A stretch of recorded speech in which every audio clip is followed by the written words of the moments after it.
Hey guys, it's Miss Phillips. I wanted to take a couple of minutes and go over a strategy that we were working on during week 2 that I'm going to expect you to pull from that toolbox if you ever get stuck.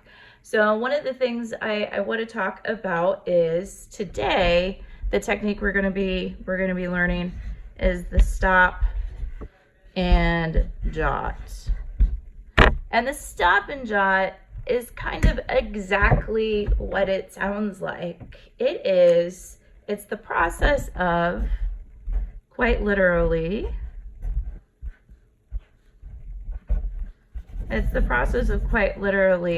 stopping and jotting down your thinking every paragraph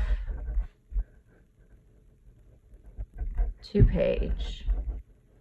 So this depends a lot on text complexity.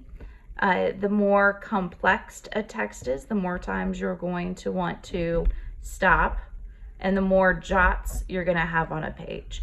So if I'm looking at like that science textbook that we don't really use an awful lot, that has a lot of complex terms that we're not really familiar with, or if we're looking at that advanced text that we're using in class that has maybe a lot of that vocabulary that we don't really know yet, this is when we're going to do more of the stopping and a lot more of the jotting.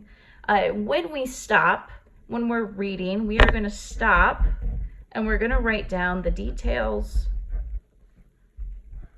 and we're going to be jotting down the questions that we have about the text. So we are always going to be just looking to pick out a few key points. So we're just looking to pick out a few key points, things that really are reflective of what this piece is about. As readers, we are metacognitive in our thinking. We are always trying to think about our thinking, think about that reading. We don't just read to read, we read for purpose. And so what is the purpose that we're trying to pull out of that text? What is the author trying to tell us? What are the pieces?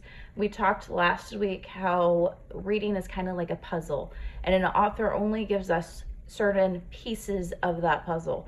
And great readers, your job is to go in and to dissect and to fill in the pieces of that puzzle, those pieces that are missing, and figure out how we can add to it.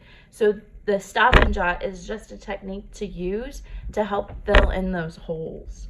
We are always looking to bite the reading into pieces. That's our goal. Our goal is to take a larger piece, bite it into pieces, so that we can then take it into these more manageable bits and actually process that information easier. So as a review, our technique is the stop and jot.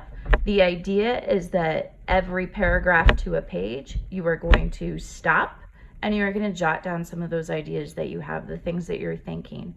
Particularly, we're looking for the details in the text, and we're jotting the questions. So the things that we're thinking, why is this character doing this? What could this mean? If I was going to do this, what would that look like? I'm making those personal connections. And then I'm picking out a few of those key points, just a couple of the things. These are the characters I see. This is the information that's being processed. And we're biting that into small pieces of the reading. We're taking the reading and we're breaking it apart so that it's manageable. We're going to practice that with the text that we used in class so that you can kind of get an idea and you can remember some of the things we talked about if you were in class, and if you weren't in class, you can still get the material. All right, here is the See If I Care text that we discussed in class.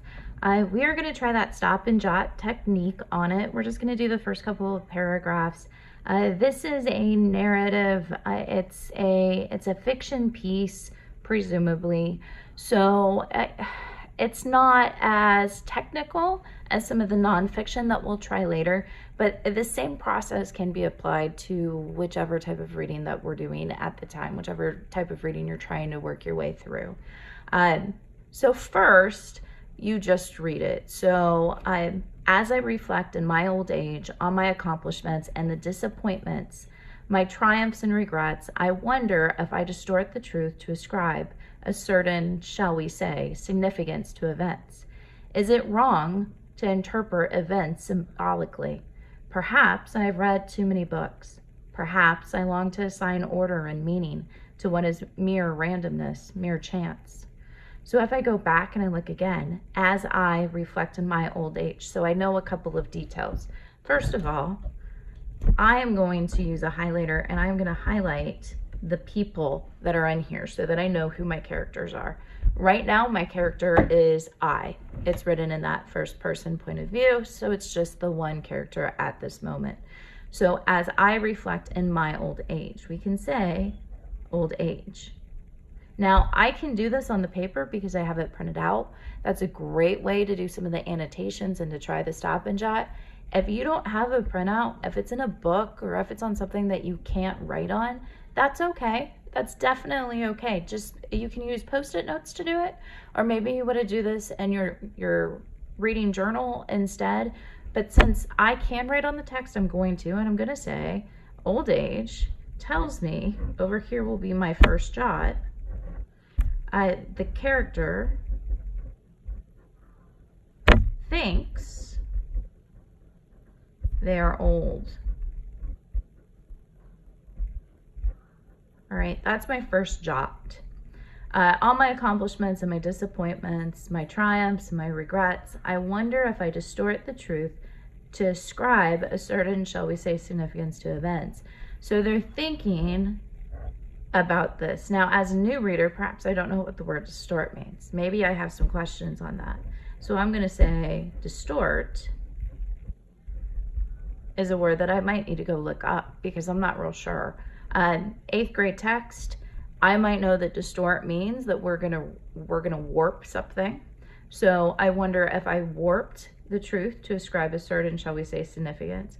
So we know for sure that this character is wondering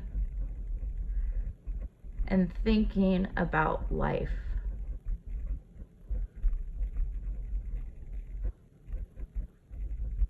Well, thinking about events in life. We know this. Perhaps I long to assign order and meaning to what is mere randomness and mere chance. So there's a lot of questioning going on here. The author is definitely questioning what life looks like, right? They're questioning what it might be to look back and try to assign meaning to things. In the second paragraph, it says, and yet, call me old-fashioned if you like, a life without meaning strikes me as unacceptable, even impossible, because to me it seems the more things change, the more they stay the same. I consider chaos, chance, and randomness nothing more than the newest attempts to explain this inexplicable life. So now we have a little more information. Again, the character ceased to be me, so it's still in that first person. There's no new characters being introduced. But we see old-fashioned. So again, we're talking about old. We're talking about that character has to be pretty old, or at least they believe that they're old. A life without meaning strikes me as unacceptable, even impossible, because to me, it seems the more things change, the more they stay the same. So life without meaning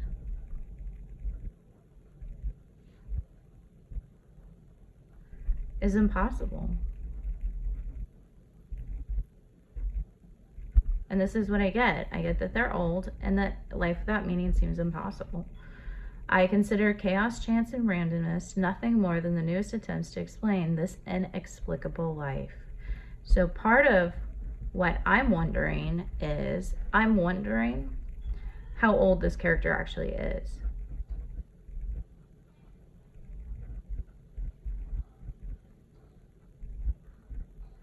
It would be kind of funny, and it would be twisted if this is a 10-year-old writing about life, right? That would be pretty striking.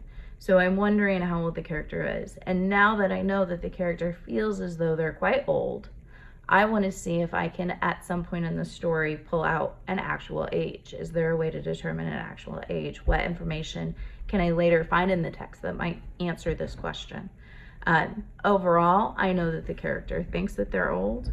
I know that they're wondering and they're thinking about the events that have happened in their lives. And I know that they believe that a life without meaning is impossible, that it can't even exist. All right, so guys, that's it for the stop and jot technique. Hopefully it helps a little bit more to have this to come back to and take a look at. I hope you have a great rest of your weekend, and I look forward to seeing you on Tuesday.